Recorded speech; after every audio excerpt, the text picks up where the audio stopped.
Hola, bienvenidos a esta lección de Teoría Literaria 1 y Teoría Literaria 2 de Facultad. Vamos a ver los conceptos de Teoría Literaria 1 de memoria. Se parte por decir que la belleza es la plenitud de la forma. Entonces todos los recursos del artesano, artífice o artista, ¿no? Después de que se acuñó el término de bellas artes, beaux arts, es quien elabora un producto que falta en su entorno o que necesita ser mejorado por unos patrones de estética. Esto es el aesthetos, ¿no? Como decimos siempre, la percepción de los sentidos que dan una muestra de la belleza sublime, de la belleza ligada a los dioses, luego de la belleza espiritualizada, y todos han buscado la verdad no solo en las artes plásticas, sino en las letras, en las fórmulas para fundación de ciudades, para casamientos, para contratos de mercaderes como los navegantes por el mar Egeo, los comerciantes del Imperio Romano. Todo ha tenido que ver con un pulcrum, un limpiar, hacer delicada, hacer suave, darle una textura prolija a el quehacer de la vida cotidiana. Entonces, lo que nos dicen es que en teoría literaria 1 de facultad, de pregrado, la historia está narrada en la forma en que ocurrió. La historia de la guerra de Rusia y Francia no es la misma de Guerra y Paz de Tolstoy. Entonces hay diferencias, en la literatura está idealizada, hay diferentes vistas de la intensidad, hay personajes que pueden inventarse para completar una profundidad psicológica de un protagonista, ¿no? De alguien que pudiera ser muy ambicioso como Napoleón Bonaparte, de quien se dice, según una biografía de Emil Ludwig, que él no quería generales a su servicio que tuviesen un historial de mala suerte, simplemente los despedía. Entonces, una de las primeras fuentes, como este libro de los griegos, es la historia. De nosotros vemos pues las instituciones que existen y sobre las cuales se ha poetizado, se ha dado gloria a la civilización, se ha hecho avanzar los discursos sobre las artes mismas en dibujos, en grabados, y ya es todo un trabajo pues de arqueología, de curaduría, de la misma historia del arte, que nos hace pues a nosotros testimoniar el pasado y ver que las coordenadas, espacio y tiempo, no se descuadren cuando se crea una ficción de este tipo, o que nosotros comprobemos si el autor de un periodo determinado de la historia del género humano no se ha salido de los márgenes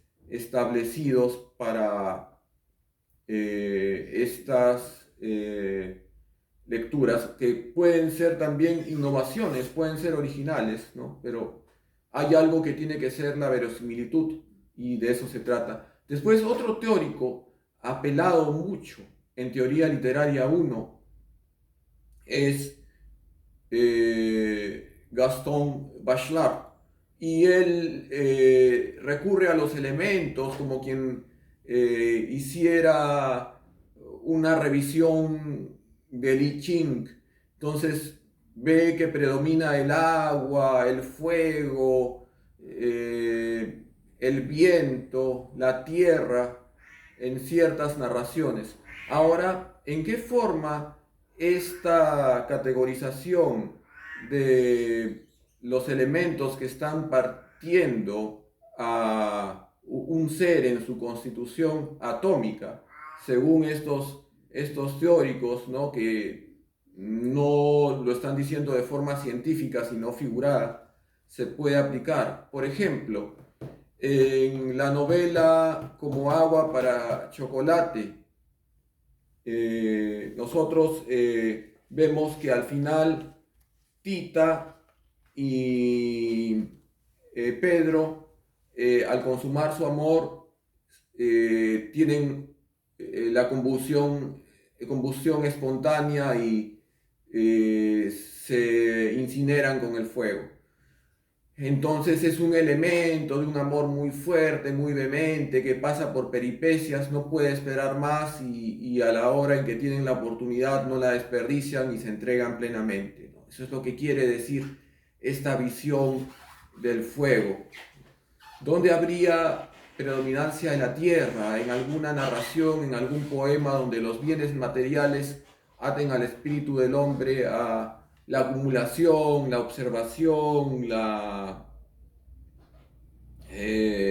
manía de deleitarse con posesiones, ¿no? Por ejemplo, la fábula del rey Midas, ¿no? Sería una de esas, de un hombre muy atado a la tierra, a lo terreno, ¿no? Que quiere, pues, convertir todo en oro, hasta que ya no puede comer, porque si tocaba una fruta, no la podía digerir, se volvía en metal. Y en cuanto a estas idealizaciones de Bachelard, ¿no? Nosotros vemos que, bueno, el autor es libre de considerarlas o no, el lector también, el estudiante también, son solo puntos de partida que da la teoría para explicar los cambios también de humor de un personaje, los cambios en su carácter, porque el personaje no puede ser plano, ¿no? Tiene que tener momentos de alegría, de tristeza, de furia, de frustración, y todo eso se daba, según Bachelard, en respuesta a los elementos constitutivos de la materia. Otra forma de hacer teoría literaria es recurrir a libros como este de Ettore Logatto, La literatura rusa moderna. No es ilustrado, simplemente de varios periodos. Está Pushkin, está Tolstoy, Dostoyevsky, donde toda la génesis, la partida de estos personajes ilustres, ¿no? Hacia su despegue literario está vista, es de Losada. Y bueno, nosotros vemos que en estos libros lo que se hace es resumir por bloques las obras de un autor, dar un periodo de inicio, de maduración, de regreso a las bases, de ruptura con su origen en algunos casos. Todo lo que puede tener que ver con un conflicto vital del escritor por traer siempre la novedad, ¿no? Eso en la historia. Ahora, otra fuente sobre el poeta peruano José María Eguren, su sobrina bisnieta, hizo la biografía familiar en torno al bardo peruano, Isabel Cristina López Eguren. Y este libro pues tiene la biografía, fotos, documentos, actas, personajes, el mismo Eguren caminando por la playa y mucha correspondencia con otros amigos poetas. Entonces lo que pasa que cuando se excava, ¿no? Esto también viene de Teoría Literaria 1 y continúa en la segunda, en la vida pública de un autor se amplía el paratexto. Entonces ese es el escrito paralelo que, bueno, no solo se hace ahora como era en el siglo XIX o a principios del XX con notas, con publicaciones en periódicos o revistas, sino también con lo que sale en el multimedia, videos, entrevistas. Entonces se va ampliando, hay cada vez más base para discutir de un hecho literario. Me refiero a una obra que se patentiza en un libro de ficción o de no ficción, de biografía, etc. Ahora pasamos a teoría literaria 2, que es también de facultad. Acá se habla de Gerard Genet, que divide la literatura en especies, crónicas, sagas autobiográficas, memorias, cartas, y que todo esto tiene que tener una distinción cualitativa, y que en verdad pues el canon es grande y porque es la producción de personas notables que van a ser investigadas siempre, ¿sí? Para tesis de pregrado, maestría, doctoral, como quien puede ser Gustave Flaubert. Y en verdad hay un punto de distancia entre Gerard Genet y los formalistas rusos, ¿no? Porque en verdad Europa está en movimiento. Y bueno, mientras el surrealismo entra en Francia, pues solo la Rusia que tenía influencias afrancesadas lo seguía, ¿no? Y Genet tenía que ver que la literatura es una obra de imaginación, que hay un empleo característico de la lengua, se va al registro y todo eso configura una dicción, ¿no? En teoría literaria 1, ¿no? Lo que se continúa acá un poco era las funciones del lenguaje. Función fática, función conativa, eh, función metalingüística para explicar las palabras, función poética o de creación, que es la que más interesa a la literatura, ¿no? Y eh, otra función de desarrollo de la lengua, función referencial, para simplemente apuntar a algo, ¿no? Entonces, en estas funciones se ve que este esquema de Jacobson ha perdurado bastante, ¿no? Y que la publicidad ha tenido que seguirlo hasta cierto tiempo, hasta que ya se rompe con las personas de vanguardia como Warhol, ¿no? Que fracturan el lenguaje porque son los próceres del posmodernismo, todavía están en la modernidad, pero ya sabemos que el posmodernismo comienza en 1970 y hay 51 años hasta la fecha de posmodernismo. Entonces, se sigue examinando a personas como Aristóteles, que él está muy preocupado en una literatura realista por lo que sea verosímil en su lectura. Se habla de la profesora argentina peruana Susana Rice, de Rivarola, que ella pues en verdad considera transformaciones históricas dentro de la producción literaria de cualquier persona, ¿no? Porque, bueno, siempre es una fuente de referencia y siempre se tiene que denotar la presencia de un protagonista, si uno no quiere que sea héroe, ¿no? En el poema, o de un héroe o de un antihéroe, entonces es cómo se trata a la persona que ha dado su paso por el mundo y qué lectura se da de su vida y acciones.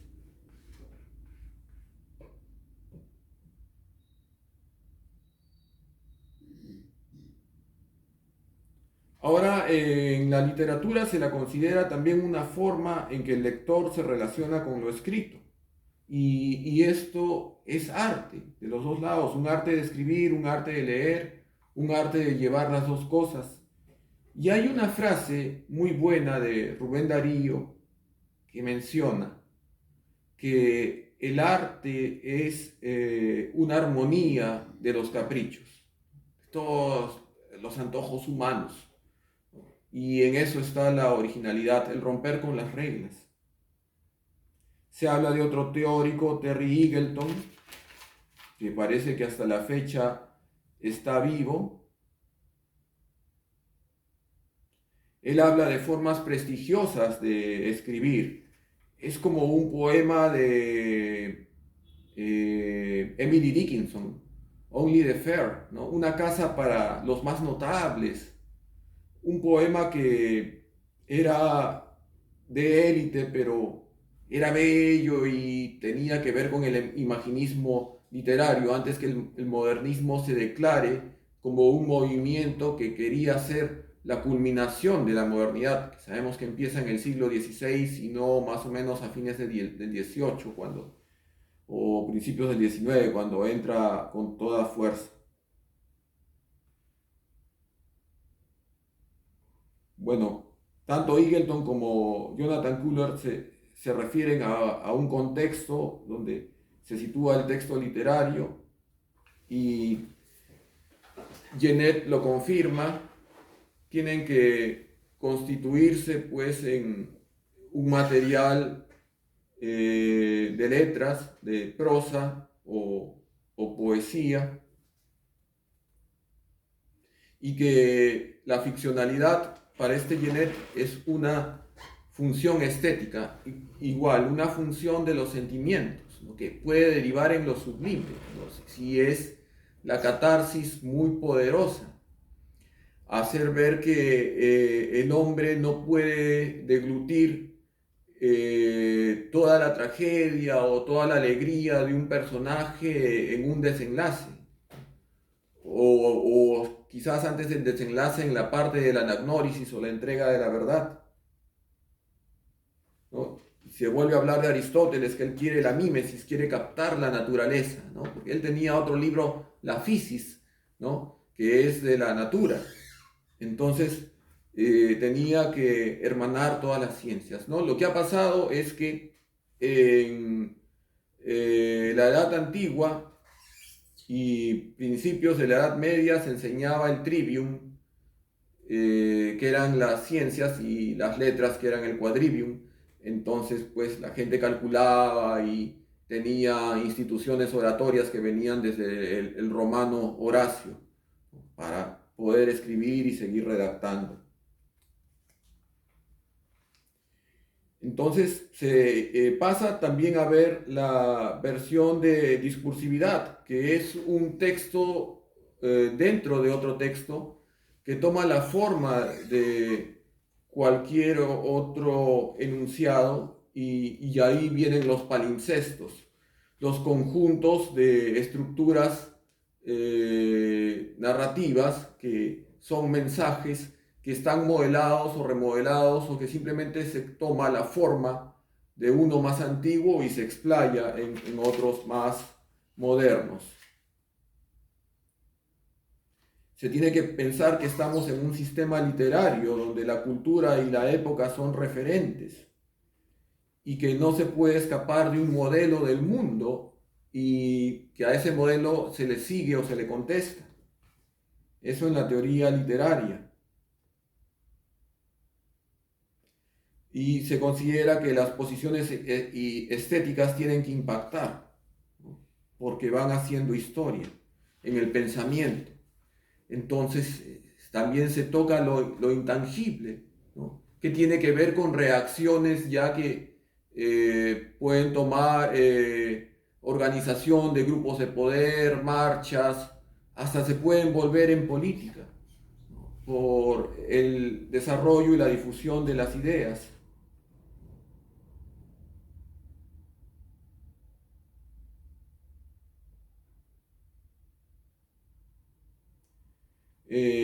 Se habla de Foucault, Michel, y él tiene un libro, Las palabras y las cosas, donde comenta el siglo XIX, ¿no? Un siglo donde ya están constituidas las bellas artes como tales en Francia. Se considera que el neotomismo ha influido bastante en Hispanoamérica, y en verdad pues lo que se trata de hacer es que la literatura sea un constructo de varias formas de pensamiento y la filosofía está invitada siempre a dar una densidad psicológica y, digamos, emocional también a un personaje, a un héroe, una heroína, a ver si duda, si es resuelto, si es solícito con los vecinos, si ve el bien como un imperativo, cosas así, ¿no? Hay discursos que no se pierden.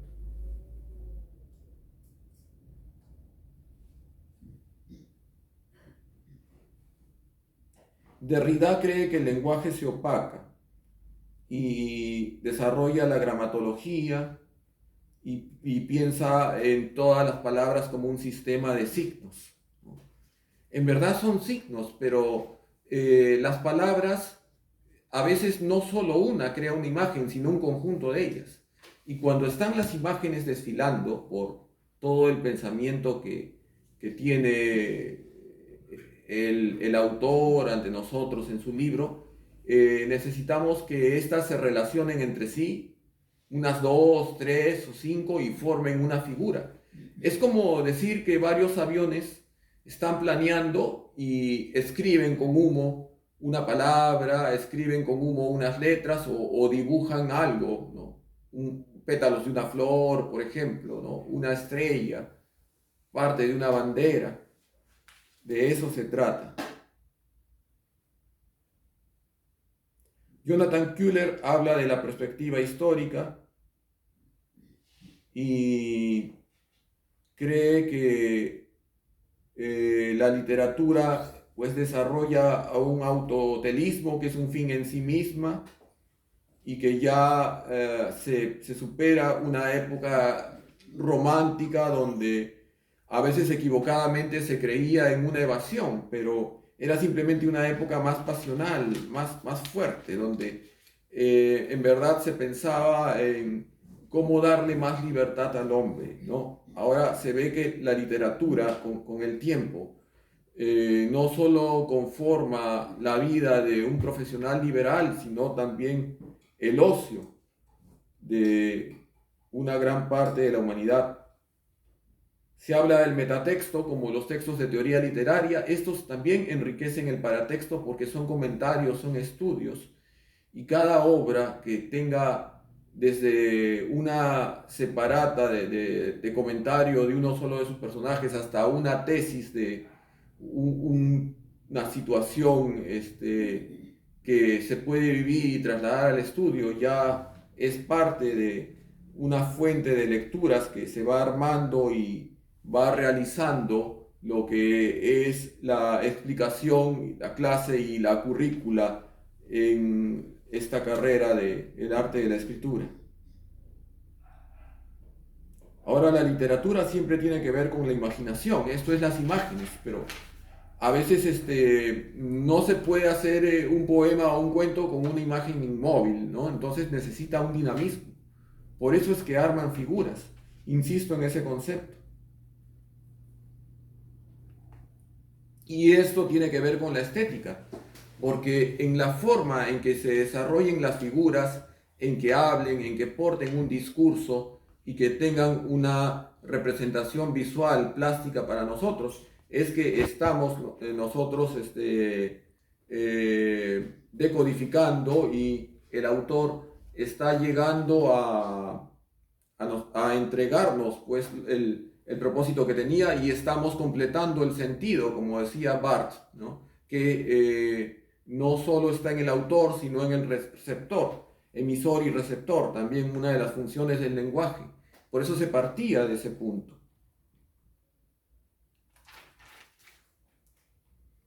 En verdad se ha partido de bastante, ha habido cooperación con la lingüística, con Saussure, para ver el signo y lingüístico, el significante y significado, ver cómo esa cadena fónica desarrolla una imagen mental y cómo la literatura puede también darles más artificio a las funciones naturales, ¿no? Y con eso ir reconstruyendo un mundo que en verdad no está quieto, que cada vez con las artes gráficas necesita pues recuperar a la literatura como una fuente de discurso y de provecho, ¿no? También se ve la lírica, un momento para contemplar no la inmovilidad, sino los pasajes que pueden ser descriptivos o narrativos de muchas obras que tienen un desarrollo, que tienen una continuación o que se vuelven una saga.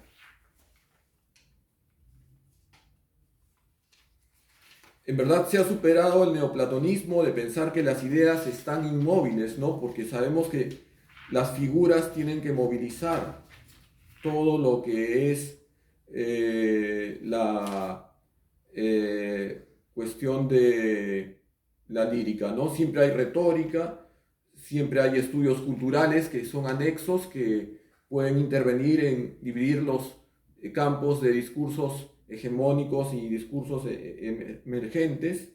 La poesía está presente, es aludida incluso en la narrativa, pero no es la única forma de ser literato el dedicarse a los poemas, ¿no? Es la más valorada, sí, porque condensa más y la novela es un trabajo de largo aliento. Se estudia que el poema tiene que relacionarse con un título y en eso girar las isotopías que se han visto en análisis literario, que pueden estar en la primera y tercera estrofa. Siempre en el momento de hacer una monografía se trata por segmentos, continúa la mímesis y nosotros vemos que las palabras técnicas que vienen en literatura no tienen por qué bloquear un impulso inicial de investigarla, de desarrollarla, de cambiarla, de ver qué pasaría si hacemos esta inversión de los sucesos. No, también la fantasía interviene, pero está organizada en todos estos elementos mencionados. Siempre hay un trabajo que va a cambiar el giro de cómo se está enfocando y viendo una corriente de teoría, pero también el límite de la teoría literaria sería ver que el creador tiene licencias, tiene recursos, tiene una experiencia de vida, que no siempre está él o ella metiéndose en su obra, en su narración o en su poema, sino que quiere buscar gente similar o gente con la que ha tenido cierta afinidad. Se habla de géneros híbridos también, ¿no? Que mezclan poesía y narración. Nosotros podemos ver esto también en los improvisadores del impro rap que entran a los buses y en verdad todo tiene una cabida, hasta el microrrelato, ¿no? Que cuando despertó el dinosaurio estaba ahí, de Monterroso, es el más comentado en muchos círculos y cenáculos y cursos de esta profesión. Después se habla de la literatura fantástica, donde el principal exponente es Borges, Cortázar y Sábato, y se tiene que ver que romper con lo que se está planteando en la ficción para darle un giro y luego devolverlo a la narración de un personaje que estaba soñando, de un personaje que había sentido un peligro inexistente como inminente. Tiene que ver mucho con las tensiones y pulsiones que hay en la sociedad. Ahora, la literatura también no es un calco de la vida, ¿no? Es un más allá, es un soñar. Por eso también Bachelard, a pesar de los desvíos que puedan tener sus teorizaciones, acierta en ver también el origen y la materia de los sueños. Eso ha sido todo por Teoría Literaria 1 y Teoría Literaria 2 de Facultad y seguiremos en una próxima emisión. Muchas gracias. Estuvo con ustedes Gonzalo Valdivia.